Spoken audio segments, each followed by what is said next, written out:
السلام عليكم ورحمة الله وبركاته. أهلا وسهلا بكم. د عربي درس ته ښه راغلاست.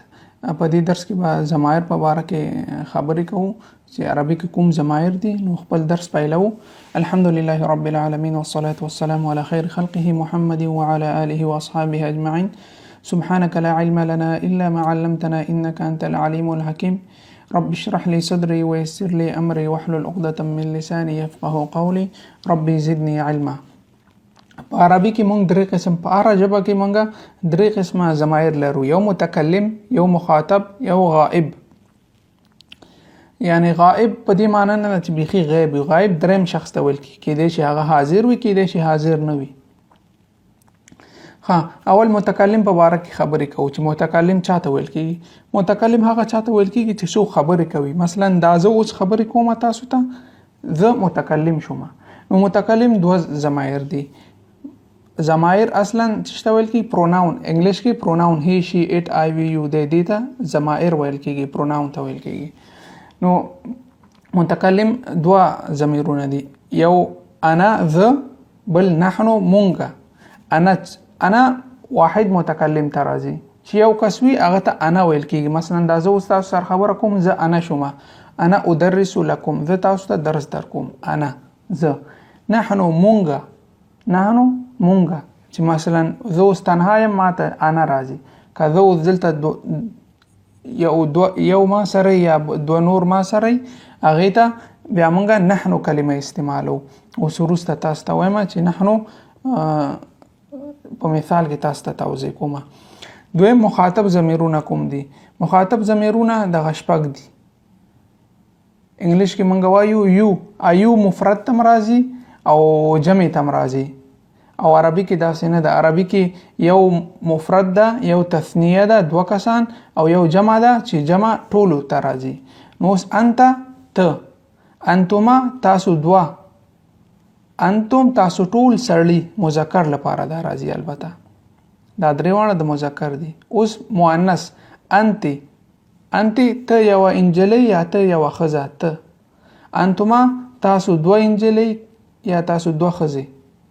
انتن جمع مؤنث ته راځي، تاسو ټول ښځې یا تاسو ټولې انجلی. نو دا درې مذکر ته شو. صرف دغه کې فرق نه راځي. دوه مذکر او دوه مؤنث دې دواړو ته انتما راځي، نور فرق کوي. دریم غائب ته راځو. غائب هو، هما، هم، هي، هما، هن. هو هغه، هغه دریم شخص مفرد چې جمع نه وي. مفرد یو کس ته راځي. هو هغه، هغه کېدای شي هغه دغه دلته وي، هغه غایب وي او غایب نه وي. هغه هو منګه استعمالو.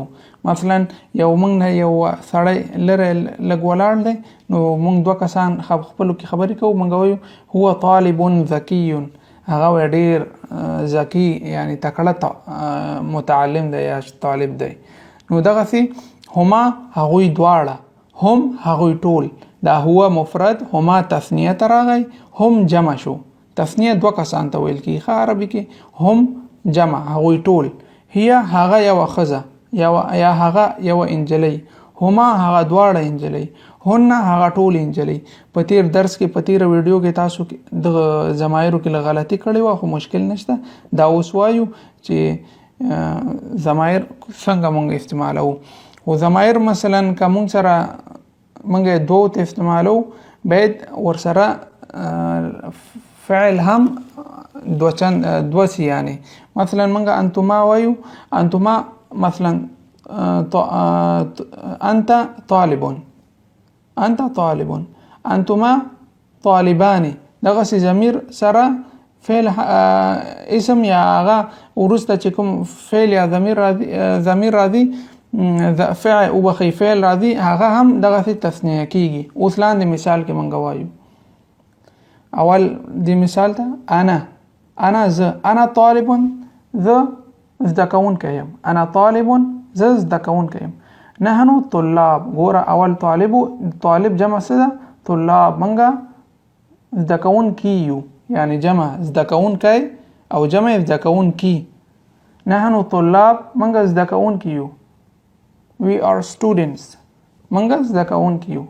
انا طالب، زده کوونکی یم یا متعلم یم، نحن طلاب منګه زده کوونکي یو.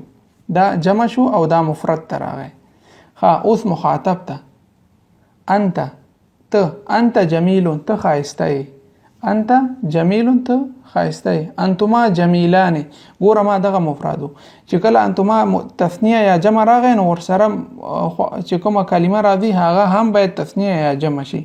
انتما جمیلان، تاسو دواړه ښایسته یې، تاسو دواړه ښایسته یې. انتما جمیلان، انتم جمیلون، تاسو ټول ښایسته یې. انتم جمیلون، تاسو ټول ښایسته یې. مؤنث ته انت جمیله، جمیله نوم ته هم راتلی شي خو جمیله دلته ښایسته ته ویل کیږي. انت جمیله، ته جلی ښایسته یې. انتما جمیلتان، تاسو دواړه انجلی ښایسته یې، تاسو دواړه انجلیکیان ښایسته یې. انتن جمیلات، تاسو ډول انجلیکیان ښایسته یې. انتن جمیلات، انتن جمیلات، تاسو ټول ښایسته یې. نو دا د مخاطب د پاره منګه استعمال کړو. دغه صرف چې کله تاسو ضمیر ذکر کوئ نو وروسته به چې کوم کلمه تاسو استعمالوي، کوم فعل یا اسم استعمالوي، هغه هم باید شي دغه تاسو ضمیر په مقابل ضمیر سره یا تثنیه یا جمع یا مفردی. نو دا مخاطب شو.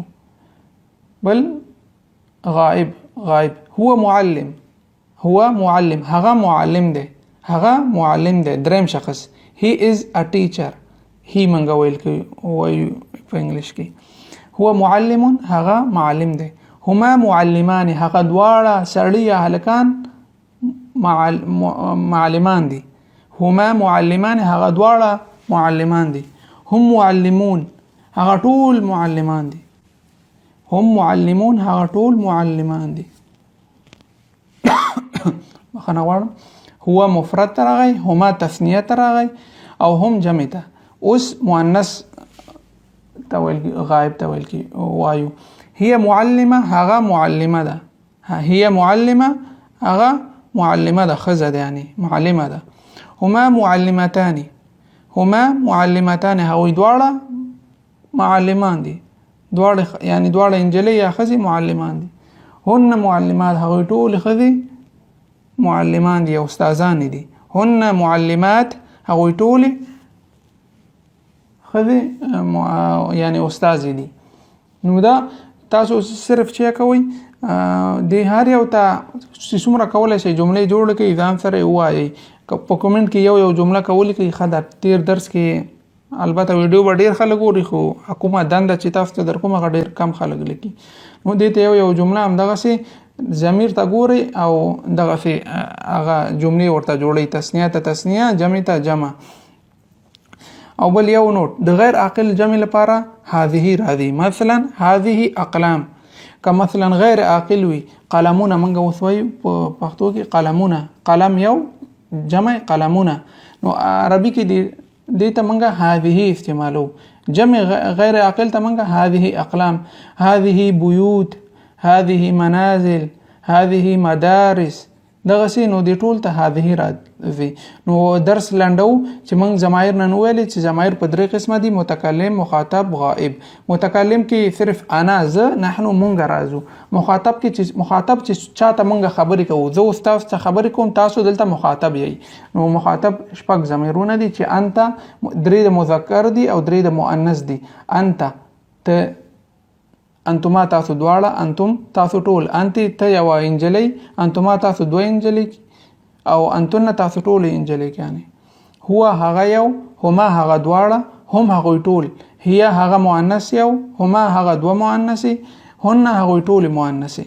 نو دا زمونږ درسو د ضمایرو په باره کې هیله کوم چې یاد شوی مې وي او داسې مثالونه تاسو نور هم جوړ کړئ. که څه پوښتنه وي هیله کوم کومنټ کې وکړئ. او په یوټیوب کې مونږ هم چینل جوړ کړی، که څوک غواړي نو هغه ګډون کولی شي یوټیوب چینل کې زمونږ. او که څه پوښتنه وي هیله کوم کومنټ وکړئ او دا مثالونه حتما تاسو کومنټ کې ولیکئ.